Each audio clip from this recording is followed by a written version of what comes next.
Hello students, मैं हूं doctor Pankaj Mishra और स्टडी IQ IAS हिंदी के इस चैनल पर आप सबका स्वागत है। आप सभी को रक्षाबंधन की बहुत ढेर सारी शुभकामनाएं।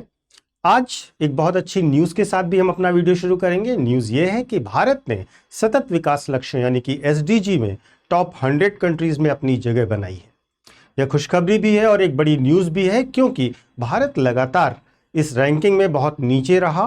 पहली चीज़ तो ये है, और दूसरी बात यह है कि हमने पिछले 4-5 वर्षों में ये रिमार्केबल ग्रोथ हासिल की है। तो किस तरह से भारत ने इसमें अपनी जगह बनाई, किस तरीके से भारत टॉप 100 कंट्रीज़ में पहुंचा और ये सतत विकास लक्ष्य क्यों महत्वपूर्ण है, इन सब मुद्दों पर आज के इस वीडियो में हम चर्चा करेंगे। तो शुरू करते हैं आज का वीडियो। टाइटल है, पहली बार UN SDG रैंकिंग में भारत टॉप 100 कंट्रीज़ में पहुंचा। हमेशा की तरह वीडियो को शुरू करने से पहले आज हम आपको अपना टेलीग्राम चैनल बताते हैं। टेलीग्राम चैनल है UPSC मेंटोर पंकज सर। इस टेलीग्राम चैनल को ज्वाइन कर लीजिए, जिससे आपको वीडियो से रिलेटेड जो भी PDF चाहिए होंगे मिल जाएंगे, और साथ ही साथ UPSC के संबंध में अगर आपके मन में कोई इश्यूज़ हैं, कोई गाइडेंस की ज़रूरत आपको महसूस हो रही है, तो आप मुझसे कॉन्टैक्ट वहाँ पर कर सकते हैं। तो शुरू करते हैं। वास्तव में SDG क्या है, सतत विकास लक्ष्य है क्या? देखिए, सस्टेनेबल डेवलपमेंट गोल या सतत विकास लक्ष्य जो है वो यूनाइटेड नेशंस ने 193 देशों ने यूनाइटेड नेशंस के इन्होंने अपनाए थे। इनमें 17 व्यापक लक्ष्य हैं और 169 उप लक्ष्य हैं, यानी कि इन लक्ष्यों के जो 17 मेजर टारगेट तय किए गए हैं उनके अंतर्गत 169 उप लक्ष्य यानी कि सब टारगेट्स हैं। ऐसे समझिए कि इनको टारगेट्स को समयबद्ध ढंग से मापने के लिए और उस छोटे छोटे गोल्स को अचीव करते हुए मेजर टारगेट को अचीव करने के लिए इसे बनाया गया है। मैं आपको एक उदाहरण से इस बात को समझाता हूं। जैसे मानिए कि मातृ मृत्यु दर को प्रति 1 लाख जननी से 70 से नीचे लाना है, तो ये एक उप लक्ष्य हो गया, जिससे क्या होगा कि मातृ मृत्यु दर को कम से कम किया जा सके। इसी प्रकार से 2030 तक सभी के लिए स्वच्छ ऊर्जा सुनिश्चित करना, तो इस प्रकार के उप लक्ष्य निर्धारित किए गए हैं, जिन्हें पूरे विश्व में गरीबी, असमानता, पर्यावरण, शिक्षा जैसी चुनौतियों को समाप्त करने के उद्देश्य से निर्धारित किया गया है। इस एजेंडा का उद्देश्य केवल लक्ष्यों की प्राप्ति नहीं है, बल्कि यह सुनिश्चित करना है कि विकास में कोई भी पीछे ना छूटे, यानी कि लीव नो वन बिहाइंड। यह विचार जो है वो SDG का केंद्रीय सिद्धांत है। मतलब पूरी विश्व को, दुनिया भर के देशों को एक साथ लेकर चलना और विकास को हर देश तक पहुंचाना, यह एक केंद्रीय लक्ष्य है। किसी को भी पीछे ना छोड़ा जाए और सबको साथ लेकर चला जाए, यह केंद्रीय विचार है सतत विकास लक्ष्यों का। इसके साथ साथ आपको यह भी पता होना चाहिए कि इसमें जो यूनाइटेड नेशंस है वो क्या करते हैं। उस यूनाइटेड नेशंस और उससे संबंधित संस्थाएं जो हैं वो सतत विकास लक्ष्यों की प्रगति का डेटा आधारित मूल्यांकन प्रतिवर्ष करती रहती हैं। देशों को अपनी प्रगति रिपोर्ट जो होती है, डेटा और इंडिकेटर सबमिशन जो है यूनाइटेड नेशंस को करना होता है। उसके बाद इस डेटा का उपयोग करके SDG इंडेक्स तैयार किया जाता है, जो कि देशों की रैंकिंग और उनके हो रहे सुधारों के बारे में रिपोर्ट देता है। जैसे कि भारत की अगर हम बात करें तो भारत ने इस वर्ष यानी कि 2025 में 99th रैंक प्राप्त की है, जो मैंने आपको बताया टाइटल में ही कि हम टॉप 100 कंट्रीज में पहुंच गए हैं। अब हम देखते हैं भारत की रैंकिंग किस प्रकार से सुधरती चली गई। तो अगर हम देखें वर्ष 2021 में, तो वर्ष 2021 में हम लोग 120वें स्थान थे, कई पर थे और कई देशों से बहुत पीछे थे।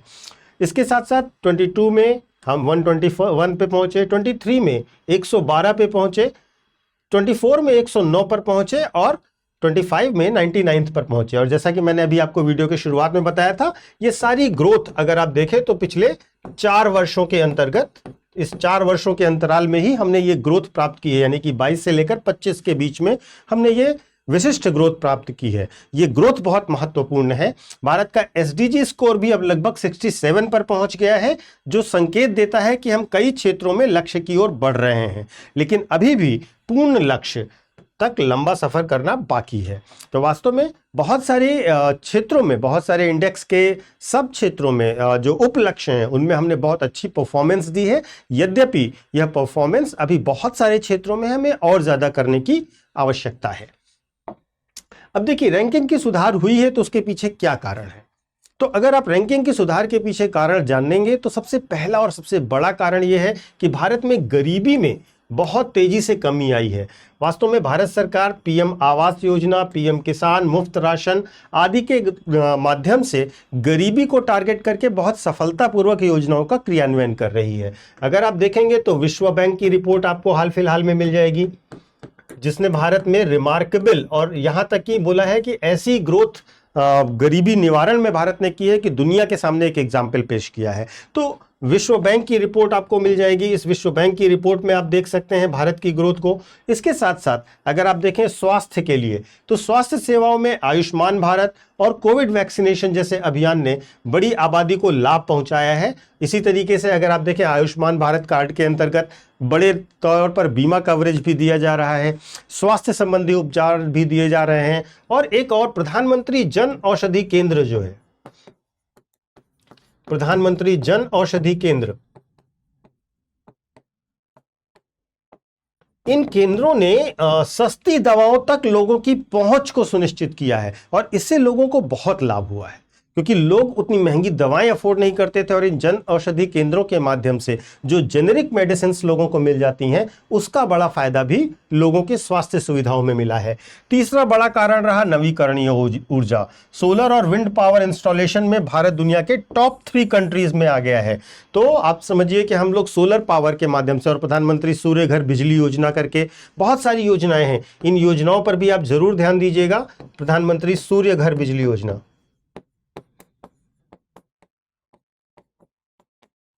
और इन योजनाओं के माध्यम से जो नवीकरणीय ऊर्जा के माध्यम है उन पर बहुत सारा काम किया गया है और जिसके कारण भी हमारा एसडीजी इंडेक्स में जो पर्यावरण से रिलेटेड टारगेट्स हैं उनको प्राप्त करने में बहुत मदद मिली है। डिजिटल गवर्नेंस भी एक बहुत बड़ा कदम है भारत के लिए, क्योंकि डिजिटल इंडिया, यूपीआई और डीबीटी यानी डायरेक्ट बेनिफिट ट्रांसफर से पारदर्शिता भी आई है और सेवाओं तक पहुंच भी हुई है। तो जो लोग पहले लाभ प्राप्त नहीं कर पाते थे, डायरेक्ट बेनिफिट ट्रांसफर ने ट्रांसपेरेंट तरीके से सीधे सीधे लाभार्थी के अकाउंट में पैसा डालना शुरू किया। इससे बीच का भ्रष्टाचार तो कम हुआ ही हुआ, लेकिन जिन्हें वास्तव में उस लाभ की जरूरत थी वहां तक लाभ पहुंचा और इस कारण हमारी रैंकिंग में काफी सुधार हुआ। तो ये प्रमुख कारण है, जैसे गरीबी कम होना, स्वास्थ्य सेवाएं बेहतर होना, नवीकरणीय ऊर्जा, डिजिटल गवर्नेंस। आपने देखा होगा कई वीडियोज में मैंने यूपीआई को लेकर के बात की है।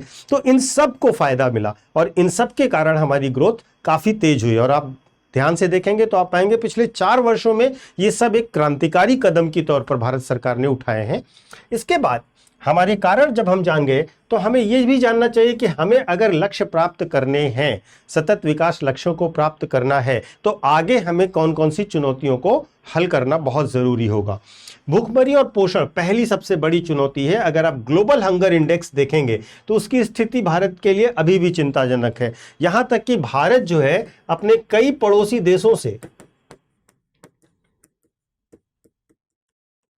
जो ग्लोबल हंगर इंडेक्स है उसमें नीचे है। तो जो हंगर और कुपोषण की स्थिति है वहां पर भारत को बहुत ज्यादा काम करने की आवश्यकता है। इसके साथ साथ पर्यावरण और जलवायु परिवर्तन के मुद्दे पर बहुत ध्यान देने की आवश्यकता है। सबसे पहले वायु प्रदूषण, जल संकट और कार्बन उत्सर्जन में सुधार की बहुत ज्यादा जरूरत है। अगर आप देखेंगे तो विश्व के टॉप मोस्ट पॉल्यूटेड सिटीज में इंडिया के 4-5 सिटीज आपको मिल जाएंगे टॉप 10 में। तो वास्तव में स्थिति यह है कि वायु प्रदूषण बहुत व्यापक पैमाने पर है जिसे कंट्रोल करने की आवश्यकता है। कार्बन उत्सर्जन, जल संकट, इन सब के लिए। इसके बाद लैंगिक समानता भी एक मुद्दा है जिस पर भारत को बहुत ज्यादा काम करने की आवश्यकता है। वास्तव में अगर हम श्रम बल भागीदारी में देखें तो श्रम बल भागीदारी में महिलाओं की हिस्सेदारी बहुत कम है, पहली चीज। दूसरी चीज, महिलाओं के कार्यों को अगर हम देखें तो महिलाओं का कार्य वितरण में जो हिस्सा है वो बेसिकली प्राइमरी सेक्टर में ज्यादा है। तो उनको हमें अन्य सेक्टर्स में भी प्रमोट करना होगा, तभी हमें ये लक्ष्य प्राप्त हो सकेंगे। इसके साथ साथ हमें शिक्षा की गुणवत्ता पर भी ध्यान देना होगा। एनईपी लागू होने के बावजूद लर्निंग आउटकम का में गैप है। हमारे यहाँ जो शिक्षा की स्थिति है उसको लेकर अभी हाल ही में एक रिपोर्ट आई थी जिस पर हम लोगों ने चर्चा भी की थी कि 8वीं तक के बच्चे, 7वीं के बच्चे, 5वीं के बच्चे अभी बेसिक चीज़ों को भी नहीं लर्न कर पा रहे हैं। तो न्यू एजुकेशन पॉलिसी जो आई है उस पॉलिसी के बाद भी लर्निंग गैप बना हुआ है, उसको भी सुधारने की आवश्यकता है। ये प्रमुख मुद्दे वे हैं जिन पर हमें बहुत ज़्यादा गंभीरता से सोचना होगा और इन बहुत ज़्यादा गंभीरता से इन पर काम करना होगा, तब हम अपने लक्ष्यों को प्राप्त कर सकेंगे। तो ये पूरा सस्टेनेबल डेवलपमेंट इंडेक्स और उसके जो भारत की रैंकिंग है उसके संबंध में मैंने विस्तृत चर्चा करी। कौन से मुद्दे हैं जो भारत को प्रभावित करते हैं यूपीएससी के नज़रिए से अगर हम देखें तो ये टॉपिक आपके इंडियन इकोनॉमी के सेगमेंट में आएगा, स्कीम्स के सेगमेंट में आएगा और ये महत्वपूर्ण रूप से आपके आंसर राइटिंग को इनरिच भी करेगा। इसके डेटा को आप नोट ज़रूर करिएगा, ये आपके लिए, और इसके जो तथ्यों का विश्लेषण किया गया है उसको भी ज़रूर नोट करिएगा। अगर आपको पीडीएफ चाहिए तो आप टेलीग्राम ज्वाइन कर लीजिएगा, वहाँ से आपको इसकी जानकारी और पीडीएफ मिल जाएगा। तो शुरू में एक बहुत महत्वपूर्ण इन्फॉर्मेशन भी हमें देनी थी आपको। वर्ष 2028 के लिए जो बच्चे यूपीएससी की तैयारी करना चाहते हैं, 2026 के लिए यानी कि नेक्स्ट ईयर के लिए या 2027 के लिए, उन सभी बच्चों के लिए हमारे पास हिंदी में, इंग्लिश में और इंग्लिश में बैच अवेलेबल है। अगर आपका माध्यम हिंदी है, इंग्लिश है या आप इंग्लिश में तैयारी करना चाहते हैं तो आप इन तीनों में से किसी भी माध्यम में हमारे साथ जुड़ सकते हैं। सुनहरा मौका है क्योंकि 12 अगस्त से हमारे बैच की शुरुआत हो रही है और उससे पहले आपको ये ज्वाइन करना होगा। अगर आप 2028 के लिए कर रहे हैं तो उसकी फीस 45,999 पड़ेगी। इसी प्रकार 26 के लिए बहुत कम है, 27 के लिए उससे थोड़ी सी ज़्यादा है। आप इन फीस स्ट्रक्चर के साथ साथ क्या क्या पाएंगे हमारे यहाँ, आप हमारे यहाँ 18 बुक का सेट पाएंगे, डेली क्लासेस पाएंगे, प्रीलिम्स के लिए टेस्ट सीरीज अलग से होगी, मेंस की डेली राइटिंग प्रैक्टिस होगी, इसके साथ साथ मेंटोरशिप आपको फ्री दी जाएगी। आप अपने किसी भी इश्यू, कभी किसी भी मुद्दे या पढ़ाई के संबंध में किसी भी समस्या के लिए अपने मेंटोर से हमेशा टच में रहेंगे और वो आपको हमेशा सपोर्ट करेंगे।